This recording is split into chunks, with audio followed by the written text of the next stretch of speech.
Bonjour à tous, j'espère que vous allez bien. On se retrouve sur la chaîne Pokéfinance pour une nouvelle vidéo d'analyse.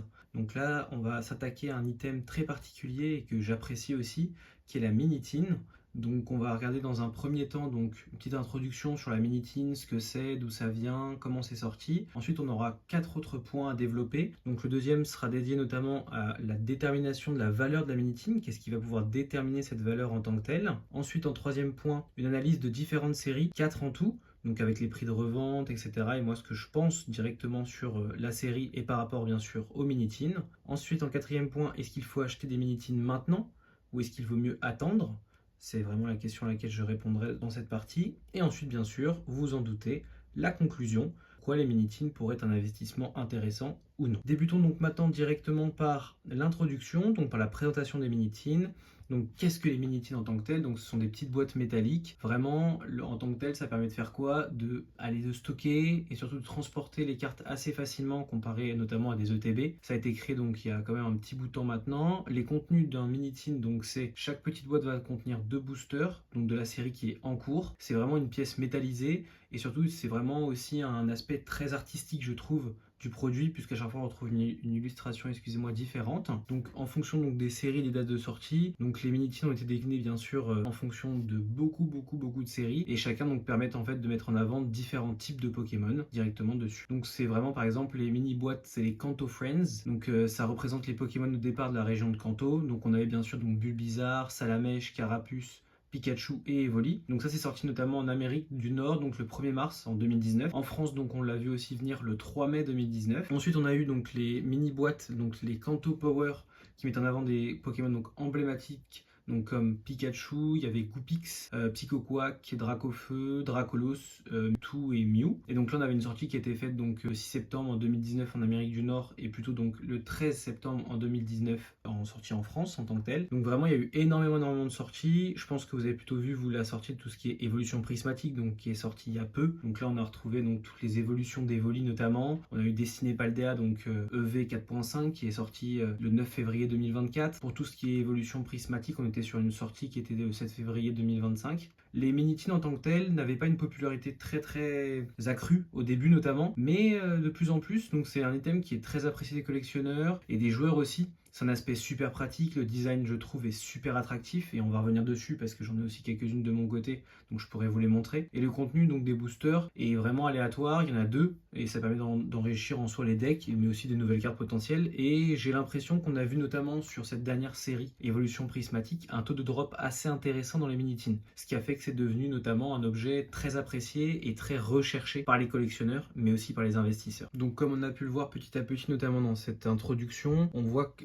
le Minitine ou la Minitine, d'ailleurs je me demande comment vous dites, moi je considère que c'est une boîte métallique mais je pense que la majorité disent un Minitine. On voit qu'on a quand même un certain recul sur les sorties de ces objets, donc cet item, notamment donc depuis 2019. Ça va nous permettre donc de répondre bien sûr à notre interrogation principale, est-ce que c'est un investissement rentable? On va pouvoir quand même découvrir que ça peut être dans certains cas. Et là on va s'attaquer donc à la partie 2 de cette vidéo. Qu'est-ce qui va déterminer la valeur du Minitine? Donc ça sera séparé notamment en 2 toutes petites parties. Donc comment déterminer la valeur de votre Minitine? Donc déjà on a bien sûr le contenant de cette petite boîte métallique. Donc on a les boosters. Donc dans chaque Minitine, on va donc avoir 2 boosters, donc de la série qui est en cours. Donc bien sûr, ça va avoir une influence énorme sur la rentabilité de votre Minitine parce que ça va dépendre bien sûr de la popularité des boosters que vous avez à l'intérieur. Et je prends l'exemple donc d'évolution prismatique. C'est un booster qui se vend très cher alors que c'est une série qui est sortie il y a très peu de temps et donc la Minitine s'envole. Et lorsqu'on compare notamment donc la Minitine avec des produits comme on a donc les blisters et les coffrets et les ETB, et bah ce qui va faire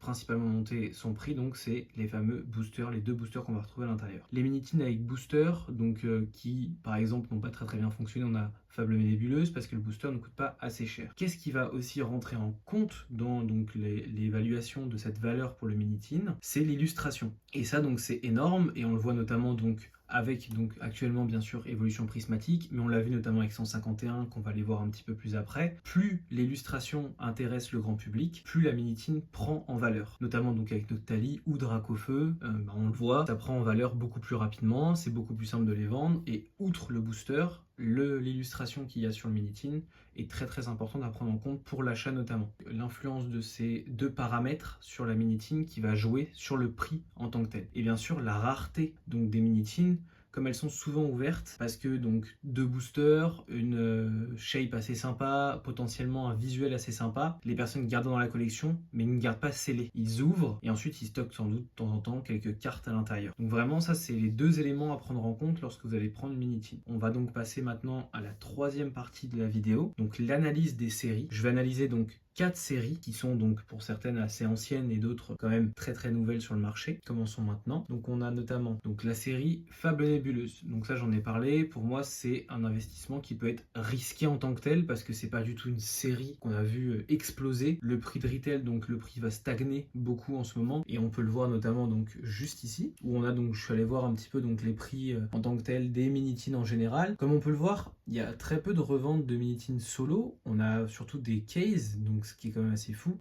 directement, donc des displays Minitin, j'ai dit case mais display, on en fait directement les Minitin à l'intérieur et les prix donc sont quand même très bas parce que lorsqu'on vend donc 121 la case directement, la display excusez-moi de Minitin, on est sur un prix en fait à 12 €, donc à peu près au prix classique du Minitin. On a donc un potentiel qui est pour moi pour l'instant limité sur cette série parce que on est sur une série qui a pas bien fonctionné, donc le Minitin ne devrait pas monter spécifiquement. On ne retrouve pas de Pokémon emblématique non plus sur cette série, qui fait que l'augmentation de prix sera je pense très limitée, à part si on vise donc un potentiel de rentabilité sur X nombre d'années. Donc peu apprécié, pas de booster spécifique à l'intérieur qui fait que ça fait grossir la hype autour du produit et même pas de Pokémon apprécié en soi du grand public. On va donc attaquer maintenant la deuxième analyse, donc sur la deuxième série, une série que je pense vous connaissez tous. Bien sûr, je parle de la fameuse série 151. Donc là, on a une énorme force de frappe de cette série, notamment parce que, bien sûr, on le voit, c'est la force de la nostalgie.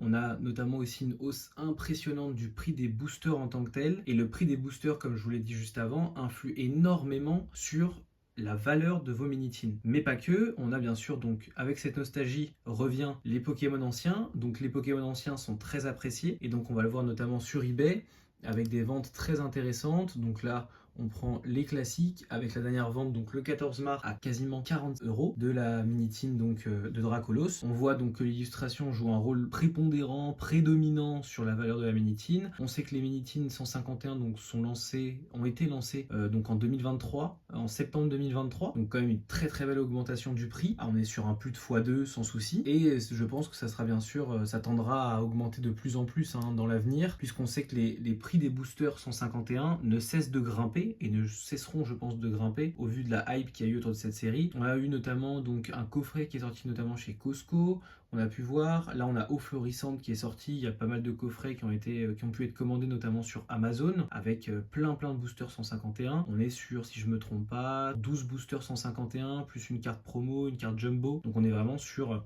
un très beau coffret, ce qui va continuer je pense de faire monter la hype sur cette série là. On passe à la prochaine série et donc là sur Zénith Suprême. Donc Zénith Suprême, on a quand même, je trouve, cette série a mis un peu de temps à monter. C'est assez regrettable, je trouve, parce que c'est une très belle série.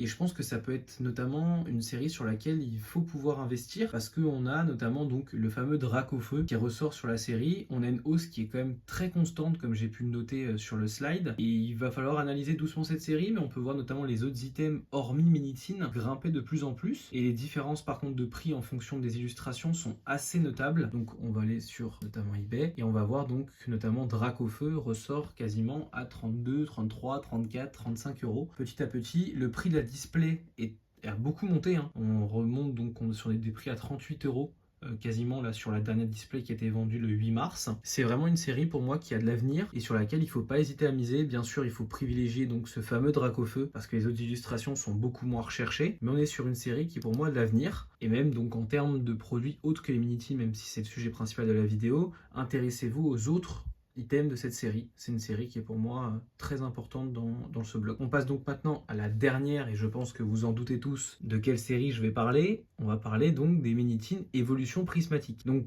bien sûr, c'est la série qui a fait un petit peu de remue-ménage. Je vais pouvoir aussi vous montrer une petite partie de mes Minitin qui sont sur le côté. J'ai pas mal de doublons. mais j'en ai vraiment pas mal.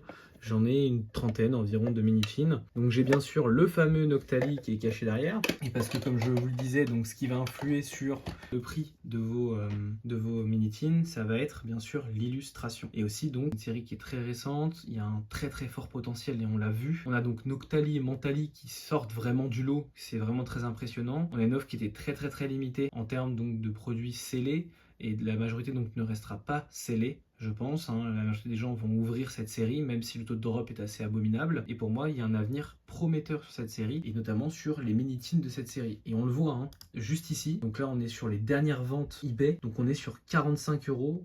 Et sans parler du Noctali en tant que tel. Je sais pas si je redescends, peut-être qu'on va tomber sur le Noctali. Donc là c'est Noctali déjà ouvert, donc on s'en fiche. Et on voit quand même que les displays aussi partent très facilement. Et donc là on a Minitin, voilà. On a donc directement le Noctali. Et on peut regarder spécifiquement le Noctali. Tac, voilà, donc le Noctali part à 45 €. Donc c'est vraiment une augmentation énorme du prix. En plus, il faut savoir que c'est quand même une série qui est sortie il y a extrêmement peu de temps. Donc c'est assez fou que la hype soit aussi importante, notamment sur ce produit-là. Je vais donc passer maintenant sur une toute petite analyse rapide des mini-tins comparés aux autres items Pokémon. Donc on a bien sûr par rapport aux ETB, aux blisters et bien sûr aux boosters. Donc les boosters en tant que tels, moi je les trouve compliqués à trouver scellés parce que beaucoup de gens ouvrent et les boosters c'est ce qui coûte le moins cher. Un peu comme les blisters en tant que tel. Le TB, très forte valeur ajoutée sur le long terme, assez simple à ranger, mais prend quand même pas mal de place. Les mini-tins, pour moi, c'est vraiment un super équilibre prix-potentiel. On est sur quelque chose qui est très petit, très simple à ranger. On a à la fois donc une double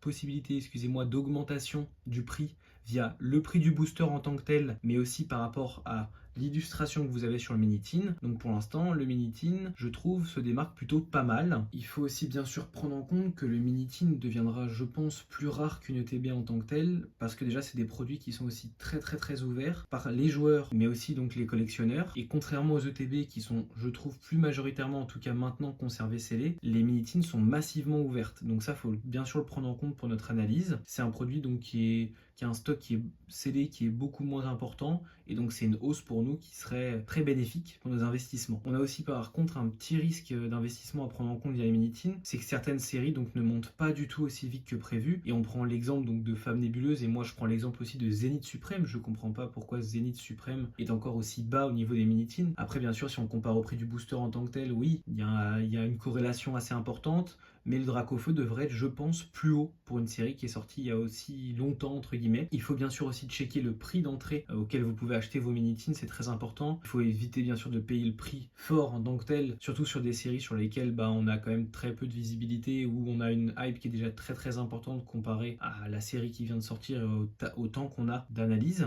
Et il faut observer bien sûr les ventes récentes, ça c'est très important, et les tendances pour éviter donc de rester trop sur le côté et de pouvoir passer le train. On va donc passer maintenant à la dernière partie, donc à la conclusion. Est-ce qu'il faut investir maintenant et est-ce que ça peut être un investissement donc intéressant? Donc pour moi, il faut déjà choisir les bonnes séries. C'est très important, on le voit actuellement, il faut privilégier Évolution Prismatique et 151. Il faut pour l'instant éviter Fable Nébuleuse, même si je pense qu'à l'avenir, donc sur du très long terme, ça peut être très intéressant, parce que si on voit encore des sorties Pokémon avec des stocks aussi peu importants, que ce soit pour les joueurs, les collectionneurs, etc., tout le monde va se déporter au final vers d'autres séries. Et donc c'est important de prendre de l'avance sur le marché pour voir faire ses meilleurs multiplicateurs. Il faut sélectionner bien sûr donc les bons Pokémon, comme marqué ci-dessus. Donc Noctali, Mentali, Dracofeu, c'est vraiment les plus gros potentiels et c'est ceux sur lesquels il y aura une demande toujours très importante. Bien sûr, conserver les scellés, c'est très important. Il faut éviter de les ouvrir, même si bien sûr on est tenté de le faire, notamment pour récupérer des très bonnes cartes. Et il faut donc surveiller le marché. Petit à petit, aller voir ce qui se passe. On peut voir d'un coup des évolutions très importantes de prix, regarder si les prix stabilisent ou pas. Donc pour moi, en fait, les mini-tins, c'est pas juste un simple produit en tant que Pokémon, mais ça peut devenir surtout un investissement super rentable sur le long terme. Il faut juste déterminer la bonne série, déterminer les bonnes illustrations, et vous pouvez faire des multiplicateurs très importants, très rapidement, notamment sur les séries qui vont sortir actuellement. J'espère que la vidéo vous aura plu. N'hésitez pas à vous abonner, à me répondre en commentaire. Dites-moi comment vous allez investir sur les mini-tins. Est-ce que vous avez potentiellement aussi déjà investi dessus? Est-ce que vous avez des displays scellés? Est-ce que vous avez potentiellement des illustrations en double, en triple, en quadruple? Sur quoi vous investissez comme illustration spécifiquement? Voilà, n'hésitez pas à me donner votre analyse dans les commentaires. Je vous remercie, je vous souhaite une très belle journée et à très vite.